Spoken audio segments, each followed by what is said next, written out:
September 11th, 1996. Union Pacific's executives stood before the press and declared victory. They had just closed the largest railroad merger in American history, a $5.4 billion acquisition of their oldest rival, Southern Pacific. The same two companies that had driven the Golden Spike at Promontory Summit in 1869 were finally united under a single banner. 36,000 miles of track, 23 states, every major gateway to Mexico, complete dominance of Western railroading. The promises were magnificent. Single-line service from Los Angeles to Chicago, elimination of costly car transfers between competing roads, annual savings of $627 million once integration was complete. Wall Street analysts upgraded their ratings. Industry observers called it the dawn of a new era. Within 12 months, the entire system collapsed. Trains stood motionless across the western United States. 40,000 railroad cars sat stranded on sidings, enough to form a train stretching 500 miles. Coal wasn't reaching power plants. Grain rotted in Midwestern elevators. Chemical factories on the Texas Gulf Coast shut down because raw materials couldn't get through. The ports of Los Angeles and Long Beach backed up with 30,000 containers that had nowhere to go. The federal government intervened. Congress held emergency hearings.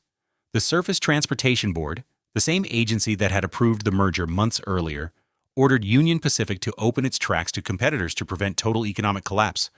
This is the story of how the most celebrated railroad merger in history became the most catastrophic, and why the lessons it taught are being ignored all over again. To understand why the UPSP merger failed so spectacularly, you need to understand what Union Pacific was actually buying. Southern Pacific in 1996 wasn't the legendary railroad of the Daylight Streamliners and the Sunset Limited. It was a hollowed-out shell that had been dying for decades. The decline started in the 1960s, when management decided railroading was a dead-end business. Instead of investing in tracks and locomotives, Southern Pacific diversified into pipelines, telecommunications, and real estate. The railroad became a cash cow milked to feed more glamorous ventures. Maintenance was deferred. Locomotives were run until they dropped. Train crews worked with equipment their counterparts at Union Pacific or Santa Fe would have condemned years earlier. The results were predictable. Southern Pacific's operating ratio, the percentage of revenue consumed by expenses, climbed toward levels that made profitable railroading nearly impossible. On-time performance became a joke. Shippers fled to trucking companies that could actually deliver their freight when promised. By 1996, Southern Pacific had posted operating losses in 14 of the previous 17 years. The only profits came from selling assets, land, rail lines, anything that could be converted to cash. The workforce had been slashed from over 24,000 to barely 19,000. Track that had once been maintained to mainline standards was now classified for slow-speed operation only. One insider put it bluntly, SP had tried getting business by undercutting the competition and running the works into the ground. The infrastructure was exhausted. The equipment was worn out. The institutional knowledge had walked out the door with years of layoffs. When Union Pacific came calling with $5.4 billion, Southern Pacific's owners couldn't sign the papers fast enough. Union Pacific's management knew they were buying a troubled railroad. They thought they could fix it. Dick Davidson had spent his entire career in railroading, starting as a brakeman at Missouri Pacific in 1960 to pay for college.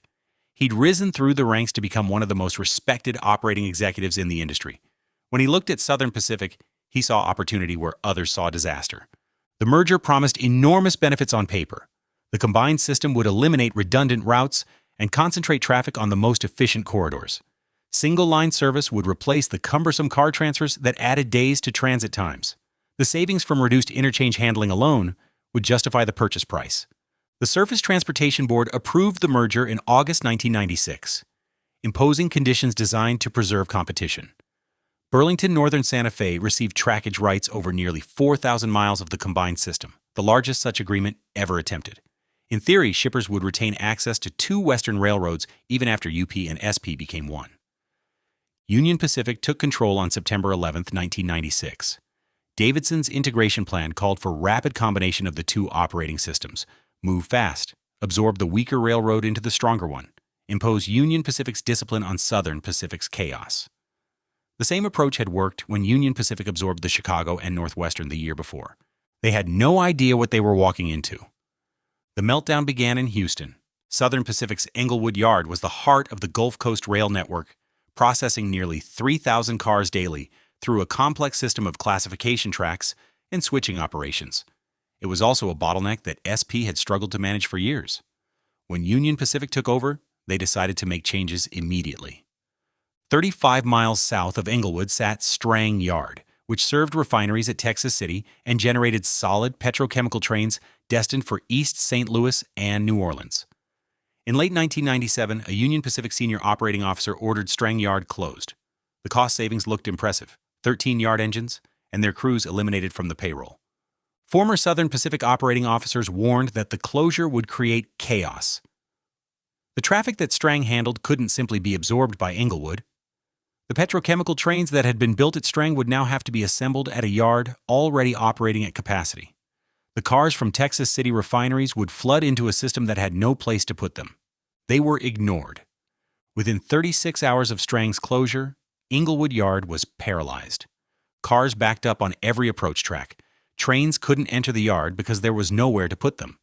Trains couldn't leave because the cars they needed were buried in a growing mountain of stranded freight. The yard that had been struggling to process Houston area traffic now had to handle everything that Strang had been doing as well. The paralysis spread like a virus. Trains from New Orleans couldn't reach Houston. Trains from San Antonio couldn't reach Houston. Fort Worth, Shreveport, North Little Rock, every connection to the Gulf Coast backed up with trains that had nowhere to go. Sidings filled with waiting consists.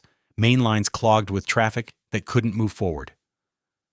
The entire southern corridor of the merged railroad ground to a halt.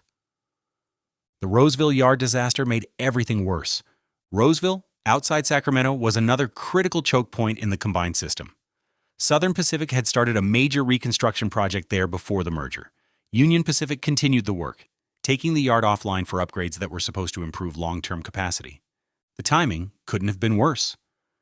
When Houston gridlocked, Roseville wasn't available to absorb overflow traffic. The yard that should have been a relief valve was closed for construction. Then construction crews found something unexpected: a live bomb left over from an ammunition train accident in 1973. Work stopped while hazmat teams combed the yard for unexploded ordnance. The facility that was desperately needed sat useless while the rest of the system collapsed. By October 1997, Union Pacific was asking to move 40,000 railroad cars off its system. There was simply no place to put them. The company submitted what it called a recovery plan to the Surface Transportation Board, but admitted it would take at least 90 days to restore even partial fluidity to the network. 90 days. 3 months of paralysis for the largest railroad in the nation. 3 months of stranded freight, missed deliveries, and economic damage that rippled through every industry that depended on rail transportation. The economic carnage extended far beyond the railroad. Chemical manufacturers on the Texas Gulf Coast depended on just-in-time delivery of raw materials. When those materials stopped arriving, factories had no choice but to shut down production lines. Workers were sent home. Customers who had ordered products found their orders indefinitely delayed. Coal-fired power plants in Colorado couldn't get coal. Utilities that had planned their fuel inventories around normal rail delivery schedules suddenly faced the prospect of rolling blackouts. The energy infrastructure that kept lights on and factories running was threatened by a railroad merger gone wrong. Grain elevators in the Midwest filled to capacity with corn and wheat that couldn't move to market. Farmers who depended on fall harvest revenue to pay their bills watched their crops sit in storage while prices dropped. The agricultural economy that fed America and the world was hostage to a transportation system that had stopped functioning.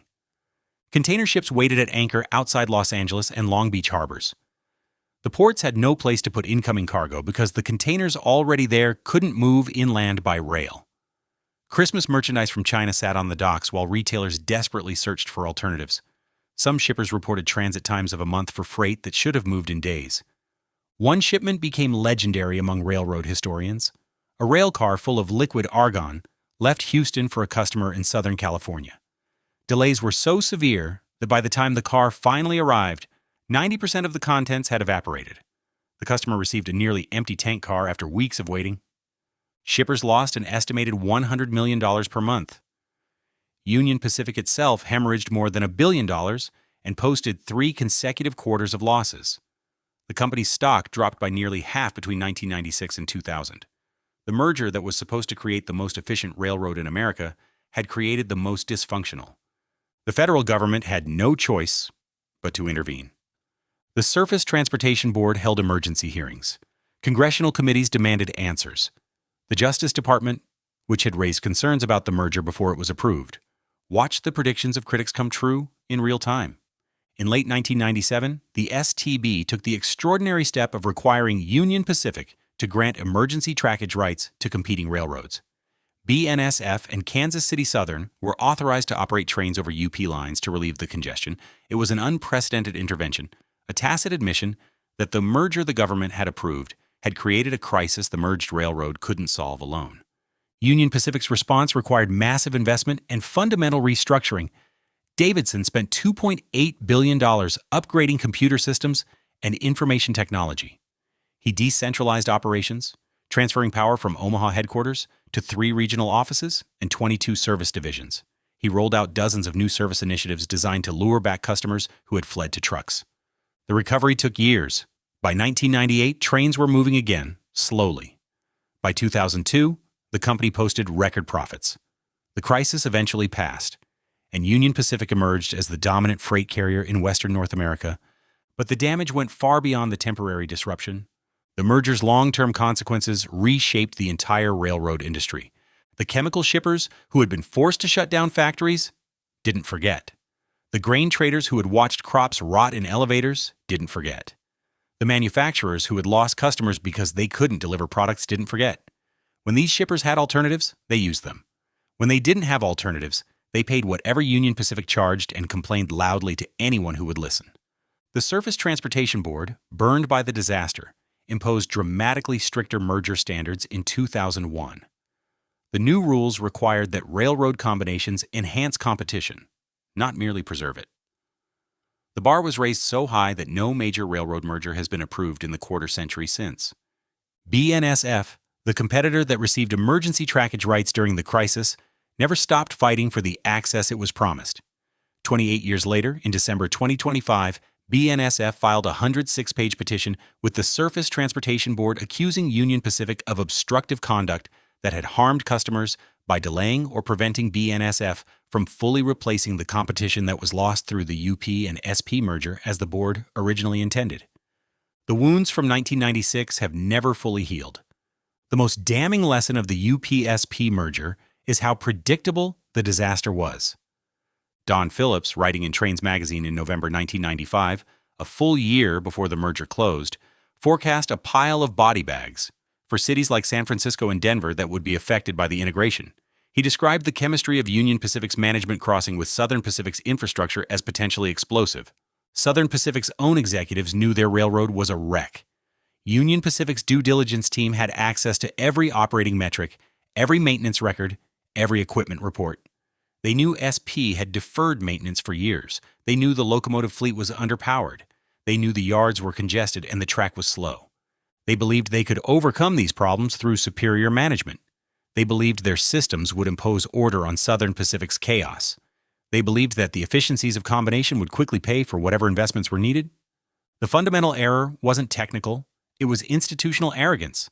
The same arrogance that led EMD to rush the 20-cylinder engine into production before it was ready. The same arrogance that led Penn Central to believe 2 failing railroads could be combined into one successful one. Union Pacific's executives were so confident in their abilities that they dismissed warnings from people who actually understood the problems they were inheriting. Today, Union Pacific is once again attempting a transformational merger.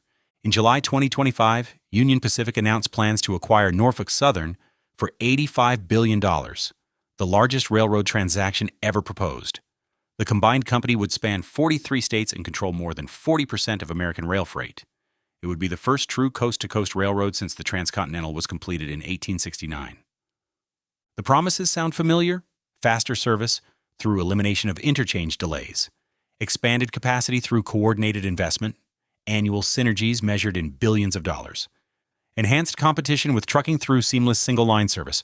So do the warnings. Senator Chuck Schumer has called the proposal a hostile takeover of America's infrastructure that could result in dangerous consolidation and monopoly power. 7 shipper associations have urged regulators to block the deal, citing concerns about price increases and service degradation.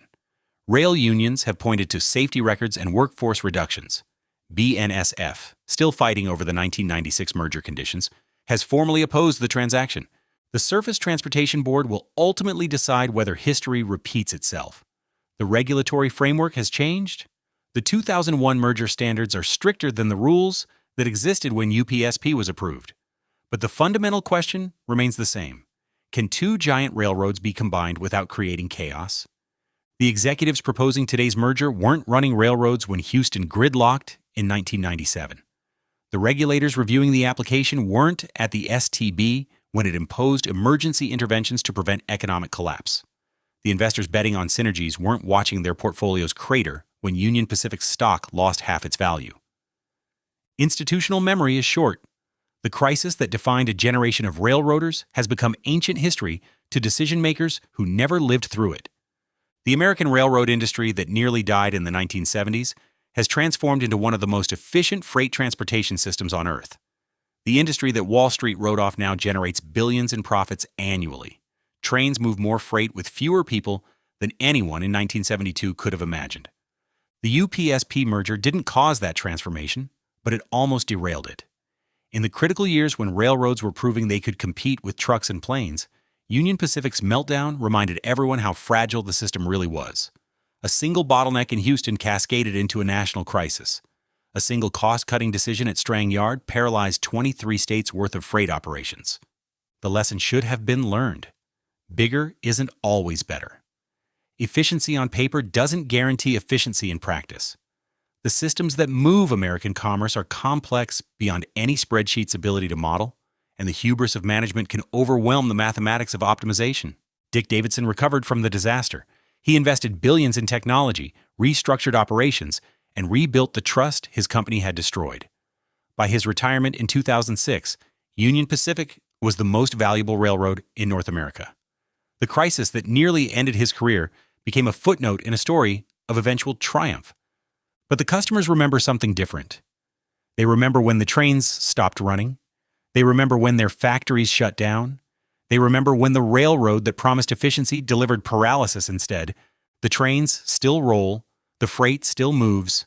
Somewhere in a Houston switching yard, cars are being classified and sorted just as they were in 1997, just as they will be tomorrow and next year and for decades to come. The crisis passed. The system recovered. Business as usual resumed. But the ghost of 1996 haunts every boardroom where the next mega merger is contemplated. Southern Pacific's locomotives still run across America.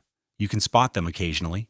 Former SP units, now wearing Union Pacific's armor yellow, their original paint bleeding through decades of patches and repaints. The routes they traveled still carry freight. The Sunset route from Los Angeles to New Orleans.